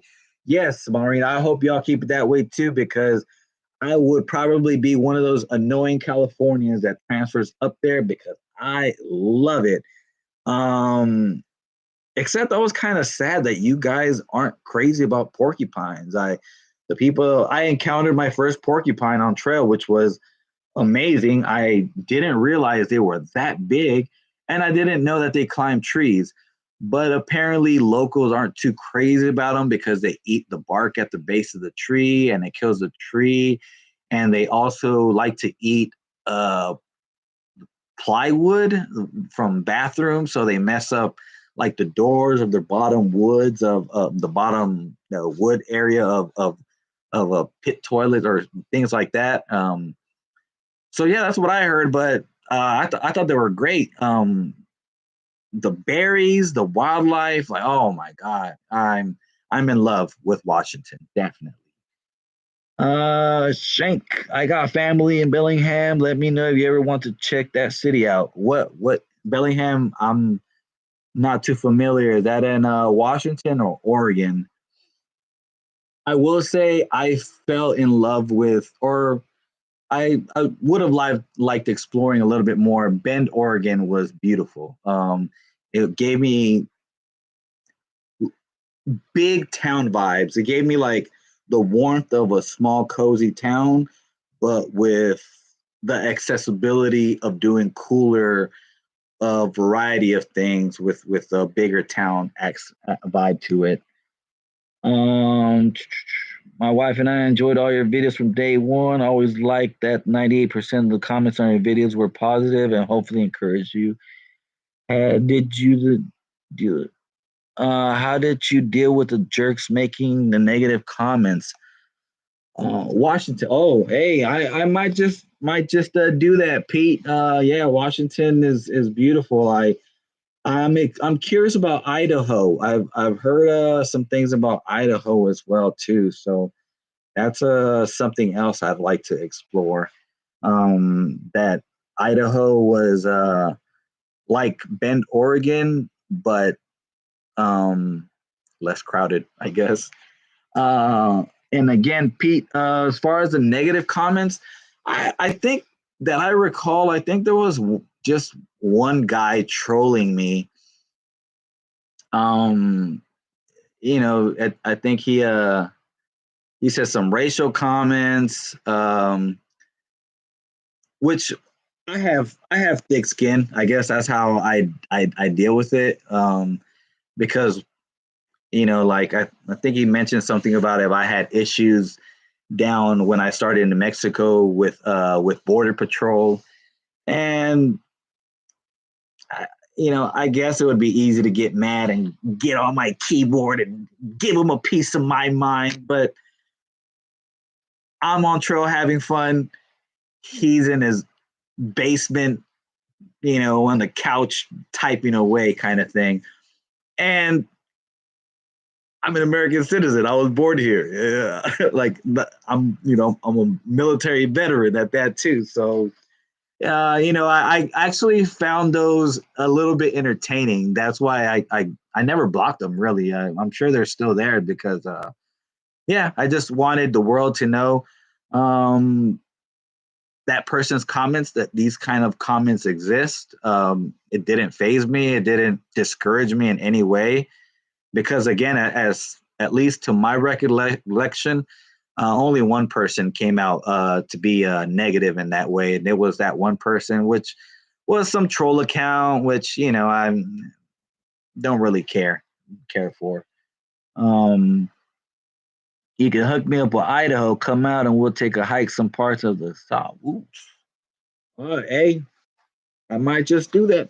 I might just do that because being back in the city, I don't know. I think I feel a little some mm, in some aspects overwhelming. Like just the crowdedness, the noise, and the people, and the cars, and the attitudes, and all that crap. And it definitely just woke my eyes up that I belong out there and not here. Really, I'm waiting to see on a few things, and hopefully, I think I'm gonna start at least looking to do some backpacking tour guide or anything. Got to find something to keep me in that area, just because my goals have shifted, and again, life is short. I just want to be happy. If I could find me a free spirited hiker trash senorita out there, and start our own little cabin, Airbnb, or some farm animals kind of thing, I would be all with it, just because yeah, city is a whole different kind of thing, and I think I'm just ready to slow down the gear kind of thing, and get something a little bit less populated. But I say I've been blabbing on for close to 2 hours, and I'm surprised you guys are still here. I don't know if there's any other questions as far as like quilt sleeping bag that you guys may have. I know at least SOS. Your time is coming up. You still have plenty of time to zero in, dial down your gear. Um, I would say next time you camp and it gets cold, I would say endure it. Suck it up and endure it because again, it's easier to. Well, it's cool and it's smart to have that quick eject button. You have your car right there, which was very smart.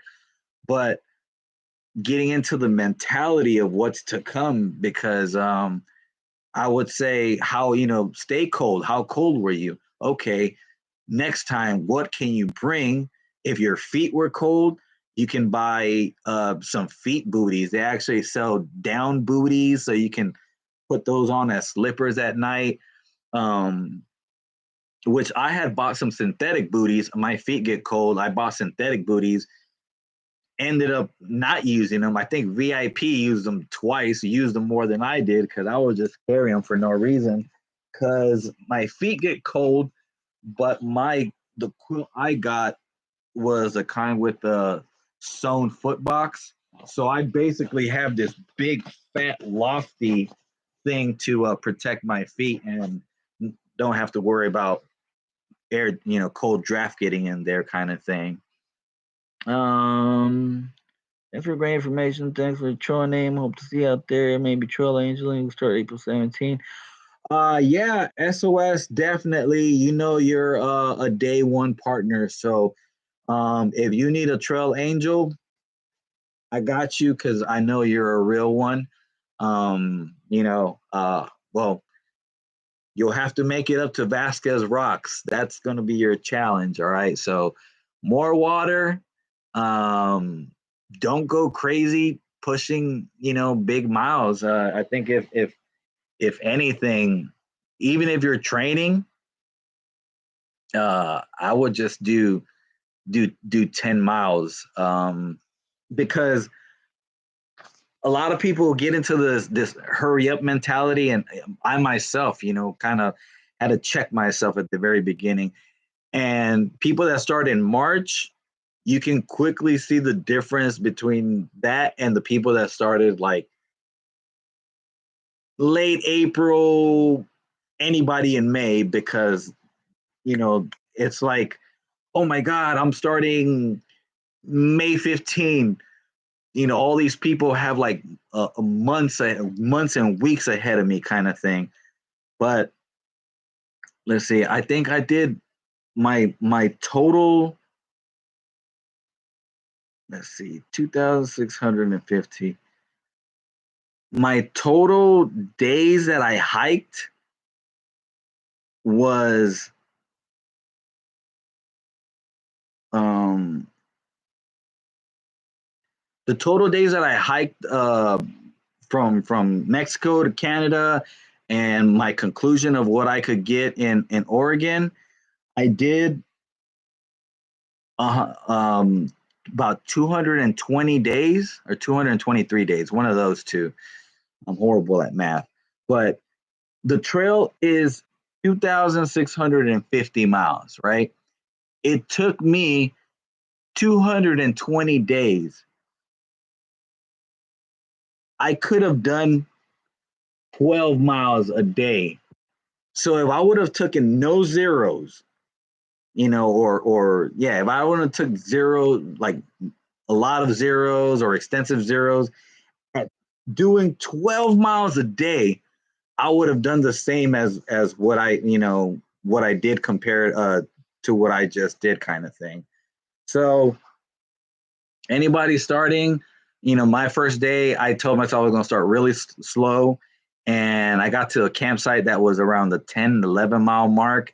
It was still too early and I kept pushing. I did 15 miles, but other people were doing, 20 miles from day one, and quickly, they were up ahead like, oh my God, that person is a week ahead of me now. Wow, they're really moving. And then lo and behold, you run into them somewhere because shin splints or they twisted an ankle, plantar fasciitis, I think more so than strength, I would get flexibility in the knees, especially the tendon on your foot, that plantar fasciitis. You want to really massage it. You really want to stretch it. You want to keep that really limber because more so than strength is endurance and flexibility kind of thing. Um, Pete, thanks for checking. I know I've been blabbing on. I think I'm just gonna wrap it up here at exactly 2 hours. Wow.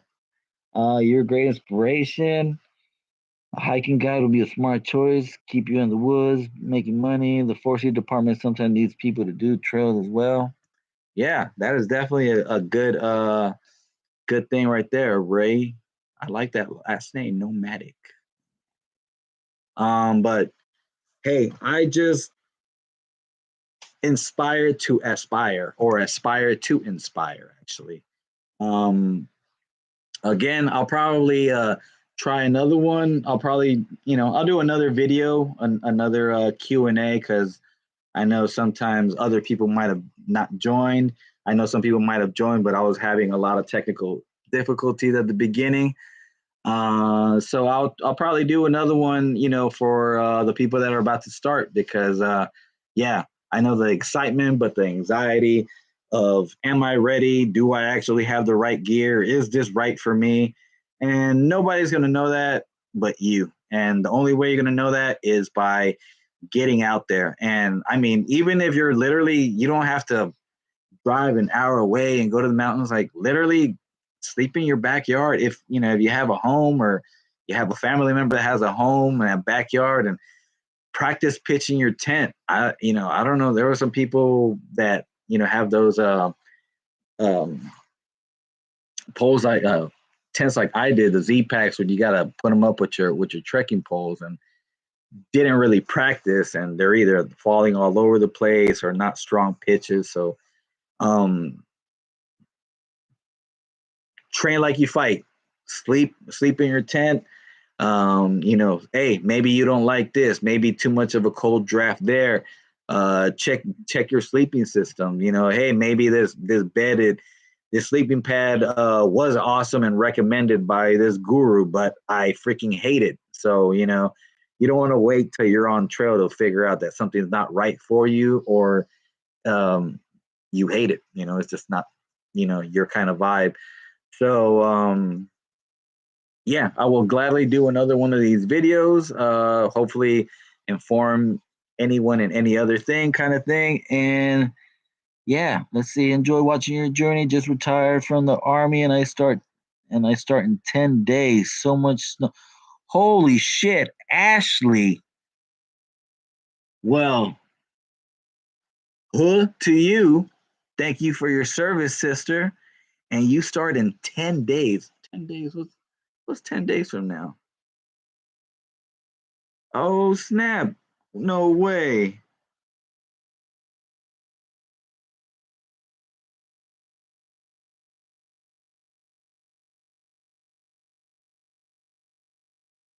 Wow. On the 8th, huh? I started March 6th. I will definitely tell you, Ashley, I don't know if you're from the area. It is gonna be cold. I hope you got layers. It is snowy. Like there's even snow in the mountains in my area, and I've never seen that before. I am curious, I am envious, but then I'm not envious that you guys, class of 23, will definitely have their work cut out for them with the snow because, yeah, it definitely looks like you guys will have a bigger snow hurdle than what I had or what we had in class of 22. So yeah, definitely, Ashley, if you have any questions, definitely don't my Instagram is dogfoot trailing, same thing. Oh, lots of layers and crampons. Yeah. I will say this. I don't know. Well, you might have crampons, and maybe that's what you practice on. I really found a lot of success with the micro spikes. A big benefit is Well, the big benefit with crampons, the only thing I find is just, I guess, more sense of security with those like sharp predator teeth kind of thing. But sometimes it's like snowy and then a long patch of dirt and then a little patch, 20 yards of snow and then more dirt and rocks. So if you imagine putting on crampons, I know it's this whole, tying thing that you have to do. And it is a whole lot nicer with micro spikes to just slip them on and slip them off kind of thing because you can, yeah, it takes literally seconds to put them on and off kind of thing because the terrain can change. Although since you're starting off already right now, this should probably be plenty of. I'm starting in 7 days. Oh my God, Unify.